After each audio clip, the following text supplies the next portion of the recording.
Ostéopathie chez la femme enceinte. Bonjour à tous et à tous, j'espère que vous allez bien. Je suis heureuse de vous retrouver dans cette nouvelle émission dédiée aux femmes. Si tu n'es pas abonné à la chaîne, je te laisse le faire pour ne rien manquer. L'ostéopathie joue un rôle essentiel pour améliorer les principaux symptômes et la qualité de vie des femmes enceintes dues aux modifications physiologiques qui se passent pendant cette période. Aujourd'hui, j'interviewe Caroline Bernard, ostéopathe à Marseille et spécialisée en périnatalité pour aborder ce sujet. Et c'est tout de suite dans les interviews de Rebecca. Nous les femmes, nous avons une vie à 1000 à l'heure et nous nous retrouvons facilement dépassées. Je m'appelle Rebecca Attias, je détiens le diplôme de docteur en pharmacie et j'ai créé cette chaîne pour vous aider dans votre quotidien de femme et de maman. Comment ça se passe? Je vous propose une interview toutes les semaines avec un spécialiste pour aborder tous les thèmes relatifs à la femme, la maternité et le postpartum.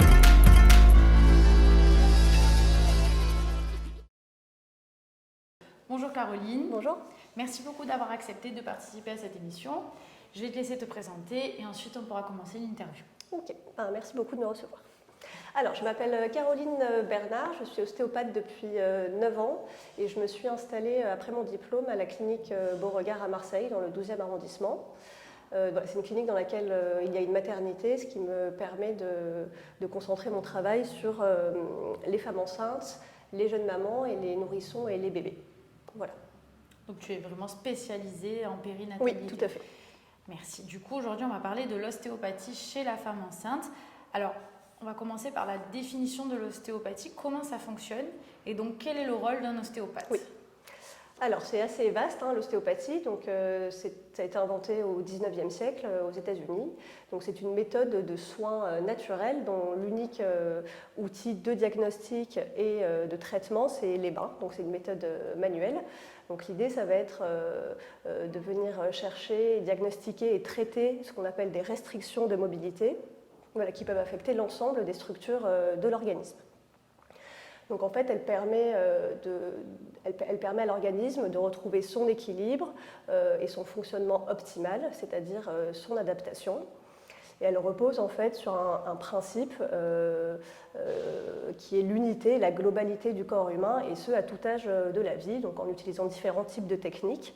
Elle va avoir pour objectif de traiter des structures, différentes structures du corps humain, que ce soit musculaires, articulaires, ligamentaires ou nerveuses, entre autres, pour pouvoir rétablir et aider à rétablir certaines fonctions de l'organisme. C'est une petite enquête sur le patient qui va permettre de trouver la cause primaire de la douleur et donc de traiter des troubles fonctionnels. Et donc ça nécessite quand même une connaissance très approfondie de l'anatomie et de la physiologie. Et je voulais juste préciser qu'une séance d'ostéopathie ne remplace en aucun cas une consultation chez le médecin, ou que ce soit généraliste ou spécialiste. Ok, écoute, merci beaucoup, c'est très clair. Donc, dans quel cas une femme enceinte peut-elle faire appel à un ostéopathe? Alors, je pense que les femmes enceintes et les mamans le savent, la grossesse est quand même un bouleversement assez important au niveau émotionnel évidemment, mais aussi au niveau du corps, donc au niveau mécanique et notamment au niveau postural. Donc l'idée pendant la grossesse, c'est d'aller travailler sur toutes ces adaptations posturales qui se font au fur et à mesure de la grossesse. Et donc ça va se manifester sur 2 niveaux globalement. C'est ce qui va nous aider à voir ensemble quels motifs de consultation en fait, sont utiles pour consulter un ostéopathe pendant la grossesse. Donc déjà au niveau mécanique, il y a un déport évidemment du centre de gravité vers l'avant. Donc c'est ce qui va créer des tensions ligamentaires au niveau du bassin et du bas du dos. Ça va aussi comprimer les disques intervertébraux et créer aussi des sensations de tension de la chaîne musculaire postérieure, donc de tout ce qu'il y a derrière le corps. Et donc ça va entraîner des douleurs de type lombalgie, dorsalgie, cervicalgie, donc tout le long de la colonne. Et ça peut aussi entraîner des douleurs un peu spécifiques chez la femme enceinte, qui est la sciatalgie de la femme enceinte, qui est une douleur vraiment souvent qu'on ressent au milieu de la fesse et qui peut descendre le long de la cuisse. Et puis un peu plus spécifiquement des douleurs au niveau de la symphyse pubienne devant ou au niveau du coccyx, qui est le dernier petit os de la colonne vertébrale. Donc ça, c'est vraiment au niveau mécanique, des adaptations sur lesquelles on peut travailler tout le long de la grossesse. Et au niveau physiologique, il se passe aussi pas mal de phénomènes. Donc déjà, plus l'utérus grandit, plus la masse abdominale est refoulée, souvent sur les côtés de l'abdomen, ce qui peut donner des douleurs abdominales ou de la constipation, par exemple, sur laquelle on va pouvoir aussi agir. L'estomac aussi peut être comprimé, voilà, au niveau du grille costal à gauche, ce qui peut donner des reflux gastro-œsophagiens, des acidités ou de la difficulté à ingérer certains aliments. On va pouvoir aussi travailler au niveau du diaphragme, puisque pareil, il va perdre un petit peu en mobilité et en amplitude. Donc le diaphragme, c'est le muscle principal de la respiration.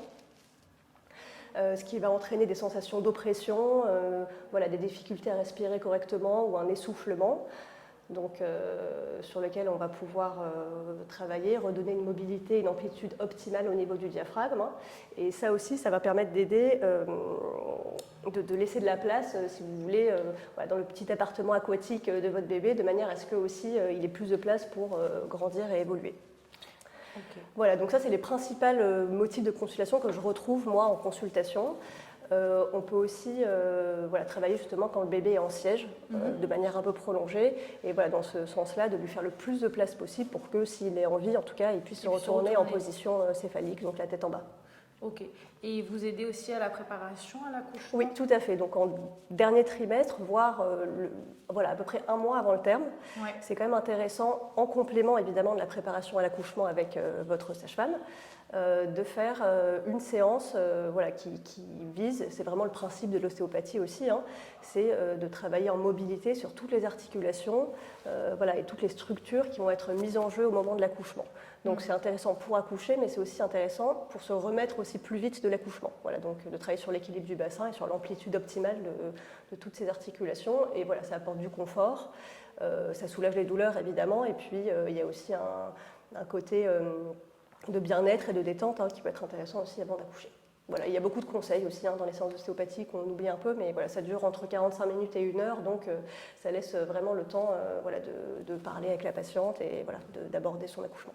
Ok, merci. Alors, comment se passent les séances ? À partir de quand tu peux intervenir chez la femme enceinte ? Jusqu'à quand ?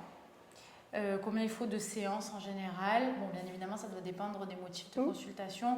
Et donc, tu disais qu'une séance dure à peu près 45 minutes. Ouais. Ok. Donc, est-ce que tu peux nous expliquer un peu ça ? Oui, tout à fait. Alors, donc c'est des séances qui peuvent être aussi un petit peu plus courtes qu'en dehors d'une grossesse, parce qu'il y a une imprégnation hormonale particulière, que souvent les futures mamans peuvent être un peu fatiguées. Donc oui, c'est 45 minutes, mais c'est une demi-heure de manipulation.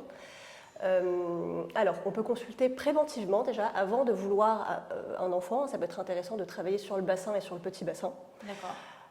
Et ensuite, donc, pendant la grossesse, ce que je préconise, c'est de voir la patiente 1 fois par trimestre.